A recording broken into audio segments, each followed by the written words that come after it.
The debate hall was tense even before the cameras went live, but the moment Donald Trump leaned into the microphone, the atmosphere shifted instantly. His voice cut through the room like a blade, sharp and deliberate.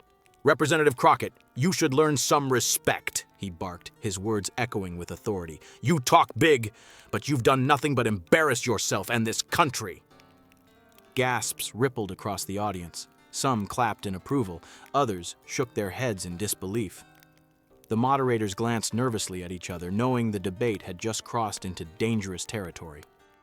Trump wasn't finished. He jabbed a finger in Crockett's direction, his tone dripping with scorn. "You come here acting tough, pretending you know what leadership is, but all you do is scream and insult. That's not power, that's weakness." The crowd erupted again, divided, electrified by the sheer audacity of his words. It was no longer a debate, it was an ambush. For a brief second, silence followed. Everyone's eyes turned to Jasmine Crockett, waiting to see if she would flinch, retreat, or explode. The trap was set. The nation was watching. The debate had been billed as one of the most consequential confrontations of the election season. The stage was lined with figures who each carried political weight, but everyone knew the real fireworks would come from just two voices, Donald Trump and Jasmine Crockett. Trump, the former president, carried with him a legacy of dominance in political theater.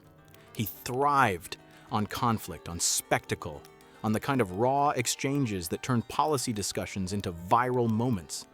To his supporters, he remained the unshakable fighter who could bulldoze any opponent. To his critics, he was the embodiment of arrogance and chaos. Jasmine Crockett, on the other hand, had built her reputation in Congress as a fearless challenger, unafraid to speak with fire when others hesitated. Known for her quick wit and cutting remarks, she represented a new generation of leaders who refused to play by the old rules. For her, this stage was more than a debate. It was a chance to confront Trump head-on in front of millions of viewers. The moderators tried to maintain order, but the moment Trump launched his scolding attack, the debate shifted away from structure. It was no longer about policy details or carefully crafted talking points. It became personal. The audience sensed it too. The air was heavy, the cameras zoomed in, and the chatter on social media exploded in real time. Every word was clipped, posted, and shared as the nation prepared itself for a clash that would define the night. Trump leaned forward, his voice rising with each word. "You call yourself a representative of the people, but all you do is grandstand for the cameras. You've built a career on noise, not results. That's the truth, and America knows it." The crowd roared, some cheering, others booing. The moderators tried to interject, but Trump pressed on, refusing to yield the floor. "You stand there pretending you're some kind of fighter for justice, but where are the victories? Where are the accomplishments? You've delivered nothing, absolutely nothing." His hand slammed down on the podium for emphasis, and the sound reverberated through the hall. Jasmine Crockett straightened her shoulders. Her face betrayed no fear. When she finally spoke, her voice was steady but sharp, every syllable landing with precision. "Mr. Trump," she began, "you've spent your career scolding others for what you yourself failed to live up to. You talk about respect while mocking leaders, women, immigrants, anyone who doesn't bow to you. That's not leadership, that's bullying." The audience broke into gasps. Trump narrowed his eyes, but Crockett didn't stop. "You ask about accomplishments? Let's talk about the record. You left this country divided, wounded, and weaker on the world stage. And yet you have the nerve to stand here and lecture me about results." The room crackled with tension. Supporters of both sides shouted over each other, creating a storm of noise that threatened to drown out the stage itself. Trump fired back, his voice thunderous. "I built the strongest economy this country has ever seen. I brought jobs back. I put America first. And all you've ever done is tear it down with your petty attacks." Crockett leaned closer to her microphone. "And yet, Mr. Trump, history will remember the truth, that your so-called strength came at the expense of honesty, dignity, and unity. The people see through it, and they're tired of it." The clash was no longer a debate. It had become a battle of wills, each sentence striking harder than the last, as if every word could tip the balance of the entire evening. The tension was unbearable. The moderators had lost control. The audience was on edge, and the entire debate had become a duel between two forces unwilling to retreat. Trump raised his voice to a roar. "You think you can lecture me? I've faced tougher opponents than you and I've beaten them all. You're nothing but a loudmouth trying to score cheap applause." The crowd erupted again, some chanting Trump's name, others shouting over them. For a moment, it looked as though he had seized the upper hand. But then Jasmine Crockett leaned forward, calm but fierce, and delivered the line that would explode across America within seconds. She pointed directly at Trump's podium. Her words were deliberate, cutting, impossible to ignore. "You don't get to scold me, Mr. Trump, because every time you point that finger, America remembers the scandals, the lies, and the chaos you left behind.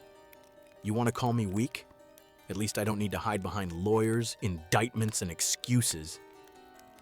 The hall went silent for a split second, a silence so heavy it felt like the oxygen had been sucked out of the room. Then the explosion came.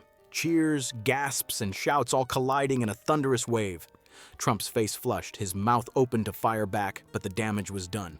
Crockett had turned his own weapon against him. The same scolding tone he used to dominate his opponents had just been dismantled and thrown back in his face. Clips of the moment shot across social media before Trump could finish his next sentence. Hashtags blazed, commentators screamed over live coverage, and millions of Americans replayed the exchange again and again. For the first time that night, it was Trump on the defensive, and Crockett, with just a few razor-sharp words, had stolen the show. The moderators, sensing the magnitude of what had just unfolded, tried to steer the debate back to policy, but it was too late. The night belonged to that exchange, to the clash that turned a debate into a defining moment. Trump, still fuming, muttered about fake news and unfair treatment, but his words no longer carried the same punch. The audience wasn't hanging on his every insult. They were still buzzing from Crockett's thunderous clapback. Jasmine Crockett didn't need to say more. Her final blow echoed louder than any follow-up could. She stood tall, letting the reaction of the crowd and the ripple across the nation speak for itself. Within minutes, news outlets were running the clip on repeat. Headlines screamed about the showdown. Social media was ablaze with reactions, supporters cheering her courage, critics acknowledging her sharpness, and even some of Trump's usual defenders left scrambling for explanations. It was more than a viral moment, it was symbolic. To millions, it represented a shift, proof that Trump's dominance on the stage could be challenged, even shattered. To others, it was a wake-up call that the political arena was no longer his to control alone. By the time the debate ended, the narrative was clear. America had just witnessed a battle between old power and rising fire, between the familiar roar of Trump and the fearless strike of Jasmine Crockett. And as the cameras cut away, one truth lingered. The scolding that was meant to diminish her had instead elevated her.